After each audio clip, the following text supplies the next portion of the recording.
हे friends, कैसे हो आप सभी लोग। आशा करता हूँ अच्छे होंगे and welcome back to our channel knowledge is respectable. तो आज की इस वीडियो में हम बात करने वाले हैं 3 इंटरेस्टिंग एंड अमेजिंग क्वेश्चंस जो बहुत इंटरेस्टिंग है और जिनका उत्तर आज हम इस वीडियो में देंगे। तो ये है वे 3 क्वेश्चन। पहला है मुर्गी पहले आई या अंडा, हम अपने दिमाग का कितने प्रतिशत प्रयोग कर सकते हैं, क्या हम अंतरिक्ष में गन चला सकते हैं। तो इन तीनों के बारे में वीडियो में डिस्कस करेंगे। तो अगर वीडियो पसंद आए तो वीडियो लाइक जरूर कर देना और चैनल को जोर से सब्सक्राइब कर देना हमारे चैनल की नोटिफिकेशन पाने के लिए। और सॉरी कि वीडियो इतनी लेट हो गई, कुछ काम था। तो चलिए वीडियो स्टार्ट करते हैं, लेट्स स्टार्ट। तो नंबर 3 पे जो प्रश्न है वह है कि क्या हम अंतरिक्ष में गन चला सकते हैं। एक एस्ट्रोनॉट जो अंतरिक्ष में गया है, क्या वह एक गन चला सकता है। तो इसका आंसर है हाँ, यस, वह अंतरिक्ष में गन चला सकता है। क्यों? क्योंकि गन को चलने के लिए ऑक्सीजन की आवश्यकता नहीं होती है बुलेट को, और यह किसी वातावरण पर निर्भर नहीं करती है, और बल्कि यह अंतरिक्ष में और बेहतर काम करेगी। क्योंकि अब बुलेट को पृथ्वी में जैसे गुरुत्वाकर्षण बल को लगता था हवा का, तो धक्का देना पड़ता था, पर अंतरिक्ष में यह नहीं होगा। तो वह अनंत काल तक यात्रा करती रहेगी। क्योंकि अंतरिक्ष का विस्तार 73 किलोमीटर प्रति सेकंड प्रति मेगापास्कल से हो रहा है, तो गोली कभी नहीं रुकेगी। और क्योंकि यह अंतरिक्ष में है, यह अंततः वक्र होगी।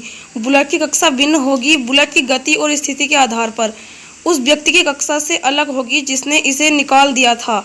कक्षा की सीधी दिशा में फायरिंग करने से सन की कक्षा का परिमाण होगा। तो यही था इसका आंसर। तो चलिए अगले प्रश्न की ओर चलते हैं। प्रश्न नंबर 2। तो प्रश्न नंबर 2 है, हम अपने दिमाग का कितने प्रतिशत यूज़ कर सकते हैं।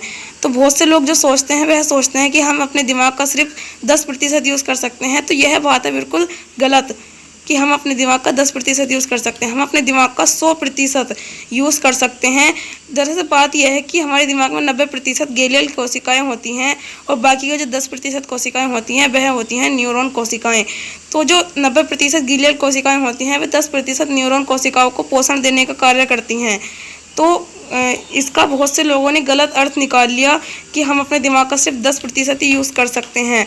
दरअसल यह गलतफहमी 19वीं शताब्दी में सिद्धांत की वजह से हुई, जब कहा गया कि मनुष्य अपने मस्तिष्क का केवल 10% ही प्रयोग कर पाता है, यानी 90% मस्तिष्क निष्क्रिय रहता है। यह सिद्धांत पहली बार तब सामने आया जब अमेरिकी मनोवैज्ञानिक विलियम जेम्स ने अपने बेटे का IQ परीक्षण किया।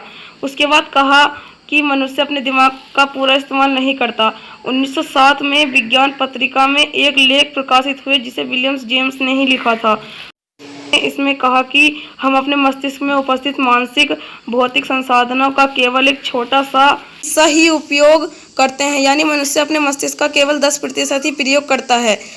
तो यह बात मीडिया पत्र पत्रिकाओं की वजह से पूरी दुनिया में फैल गई और लगभग 65% लोग इसे सही मानते हैं। पर दरअसल ये 10% न्यूरॉन कोशिका और 90% गिलियल कोशिकाएं हैं, और जो गिलियल कोशिकाएं होती हैं वे 10% न्यूरॉन कोशिकाओं को पोषण देने का कार्य करती हैं। तो अभी स्मिथ से धीरे धीरे पर्दा उठने लगा है कि मनुष्य अपने दिमाग का सिर्फ 10% ही यूज़ कर सकता है। मनुष्य अपने दिमाग का 100% यूज़ कर सकता है, चाहे वह सो रहा हो। तो यह सिर्फ एक मिथ थी कि मनुष्य अपने दिमाग का 10% ही यूज़ कर सकता है। तो मनुष्य अपने दिमाग का 100% यूज़ कर सकता है। तो चलिए अपने लास्ट प्रश्न की ओर चलते हैं।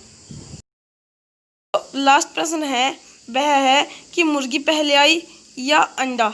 तो यह एक ऐसा प्रश्न है जो हर किसी के दिमाग में रहता है, क्योंकि अगर आप कहेंगे अंडा पहले आया तो अंडा तो किसी मुर्गी में से आया होगा, और आप कहेंगे मुर्गी पहले आई तो मुर्गी भी तो किसी अंडे में से आई होगी। तो मुर्गी के गर्भाशय में एक OV17 नाम का प्रोटीन होता है जो सिर्फ मुर्गी में पाया जाता है, तो जिससे अंडा बनता है। तो इसका मतलब यह है मुर्गी पहले आई नहीं, क्योंकि अगर दो जब प्राणी के जीन्स मिलेंगे तो एक अंडा बनेगा। तो पर जीन्स 100% सटीक नहीं होते, जब बहुत उसमें छोटे मोटे अंतर दिखते रहते हैं। तो अगर हम माने कि मुर्गी से जैसा दिखने वाला प्राणी पर वो मुर्गी नहीं है, चलो उसका नाम दे देते हैं, उसका नाम है प्रोटो चिकन। तो जब प्रोटो चिकन के जीन्स मिले होंगे तो उसके हज़ारों सालों की पीढ़ियों बाद तो उसके अंडे में थोड़ा बदलाव आ गया होगा, तो उस बदलाव से मुर्गी पैदा हुई। तो जब मुर्गी से फिर और बहुत सारी मुर्गी हो गई, तो सिर्फ जीन्स के बदलने, मतलब जीन्स के छोटे मोटे बदलाव की वजह से वो प्रोटो चिकन से चिकन बन गया। तो इसका आंसर यही था। तो सबसे पहले अंडा फिर मुर्गी आई। तो क्योंकि प्रोटो चिकन ने सबसे पहले अंडा दिया होगा, जिसमें कुछ बदलाव आया, फिर मुर्गी उसमें से पैदा हुई, तो सबसे पहले अंडा आया। इसका जवाब यही है, सबसे पहले अंडा आया। तो अगर वीडियो पसंद आई हो तो वीडियो लाइक जरूर कर देना और चैनल को जरूर से सब्सक्राइब कर देना हमारे चैनल की नोटिफिकेशन पाने के लिए। तो थैंक यू फॉर वॉचिंग।